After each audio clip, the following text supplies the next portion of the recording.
Is the staff handbook really useful? Yes, it is. You can't avoid it. I wouldn't say it's one of those kind of things that most business owners have on a wish list. They go, oh, I really need a staff handbook, but you really do need one. Certainly, for instance, we offer two sizes, one for micro businesses and one for larger businesses. We do the essential you really must have. So that would be like things like your equality, diversity and inclusion policy, your GDPR policy, you're using your personal devices, what employees, scope of what they can and can't do on social media. Those sorts of things are really, really fundamental. You need something to be able to reference should things ever go wrong in the future.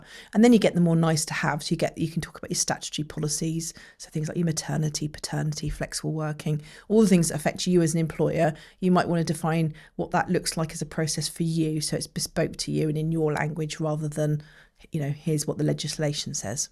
So in terms of a handbook, it's going to be kind of dictated by the size of your business. Absolutely fundamentally, you need a couple of basic policies, equality and diversity, disciplinary grievance, those kind of things. From that, I would personally always buy something professionally drafted. You don't need to reinvent the wheel. You don't need to write it yourself. It's not really expensive to kind of go and buy something that can be custom made for you as a business. Policies can become quite large, but they are one of those things that you really ought to have, and they shouldn't just disappear. They really should be something that should be at the forefront. So you make sure you give employees a copy when they first become an employee, and on an annual basis you draw their attention to, hello, I've got this policy, please confirm you've received, read and understood it.